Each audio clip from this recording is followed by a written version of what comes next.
Amigos de la gente T05, continuamos con la cobertura especial con motivo de la BRAD COX 2021 y estamos aquí desde la cuadra de BRAD COX en el hipódromo de Del Mar, el día después de la victoria de KNICKS GO en lo que fue la edición de este año de la BRAD COX Classic.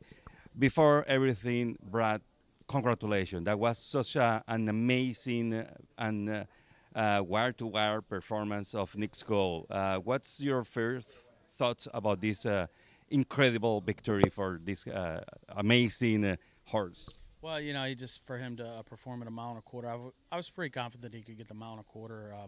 Given the right trip, and he got it, and he rewarded us in a big way. He's a world class horse that can carry his speed around two turns and at a classic distance, and he showed it yesterday. This is and you just mentioned it. The two turns is a key factor for him. Is there any plan to continue the horse having active campaign for next year, or is there already any consideration to retire him to serve as stud? Well, right now our plan is to appoint for the Pegasus World Cup and then retire after that. There's some stallion, City of Light, Gun Runner.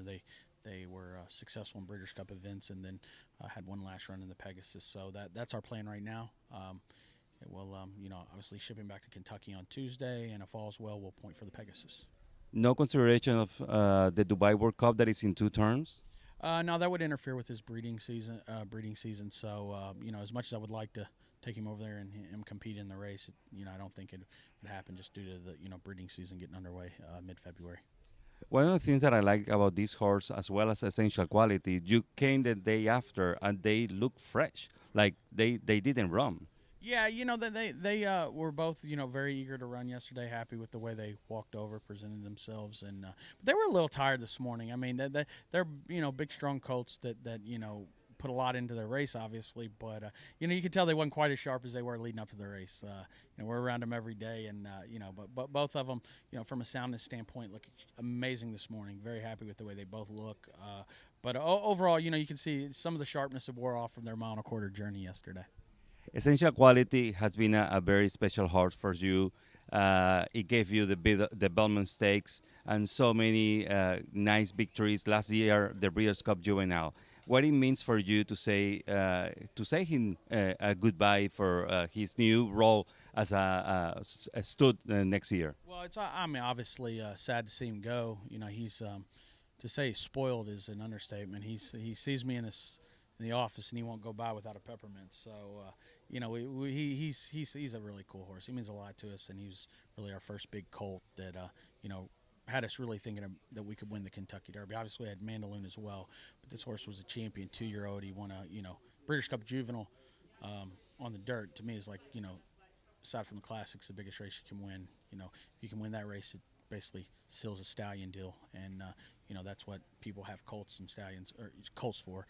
And it's very small percentage of horses can stand studs. So, he stamped himself as a good horse early on. He had a fantastic 2-year-old season, followed it up with an incredible 3-year-old run season as well, and now it's off to stud, and excited about what the future holds for him, and training some of his offspring in a few years. What about SHEDARESTHEDEVIL? That was a very tough race yesterday. For the 4 mares that were in the first positions, they mainly barely get to the finish line. What's your take about this race? She ran really hard. I was proud of the effort. They went a little quick. Florent didn't feel like he was going quite that quick. He said, he had a lot of horse. She was sharp. She was ready to run. Half-mile pole as she creeped up to the leaders. She was stalking them, creeped up to him. I thought, man, we look like a winner. But obviously I did see that 44-4 and was a touch concerned. By the time we got to the 5/16 pole, I could tell, it was starting to take its toll. As you said, she was one of the few that were on maybe the only filly that was really that close to the pace that really stayed on. I think she split the field. It wasn't what we wanted, but, it did show her heart and determination and how much grit she has. She flew back to Kentucky late last night or early this morning, and she's offered in the Fasig-Tipton sale. She's obviously very, very sound filly that could continue racing next year if whoever buys her chooses to do so. So we'll find out more on Tuesday evening what the future holds for her, but we've had an incredible run with her, and hopefully maybe it can continue through 2022. One last question. What's one of the, I'm pretty impressed about your performance and your whole team, not just the family, but everybody seems like a very big family. What's the key or the secret ingredient, if you can share it, like for BRAD COX success? Well, it's not a secret. There's three things. You got to have great help, great great clients, and fast horses. That's really what it comes down to. And the one thing I have learned, and this is from someone that started with, lower level horses and claiming horses. Good horses can come from anywhere. So obviously KNICKS GO. They did a fantastic job purchasing him for what they did. I think he was an $87,000 yearling. And on the other hand, you got a horse like Essential Quality. There's a good off and homebred, which is means there's a lot of pedigree there. So good horses that can come from anywhere, and that's what you have to allow yourself to be open-minded to the horses you receive, and train them and place them properly. It's not rocket science, but it's a lot of work. I will say that, and there's no days off, zero. For me, I mean, there I may not be.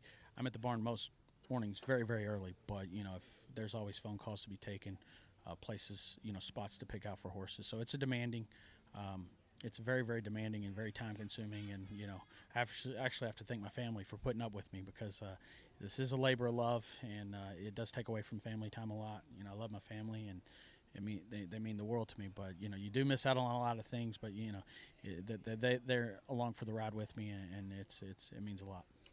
One last question, and this is the last one. This is a very regular question that I do to everybody that I interview in this show. What it means for BRAD COX horse racing? It's what I love. I mean, it's I like sports. I was competitive as a kid between playing baseball and basketball. And, once I found out that I wasn't as good as I thought I was, I had to turn my attention towards something else where I could be competitive. And, this is what I found. And it's a very competitive sport. It's fun. It's you're really only as good as your last race.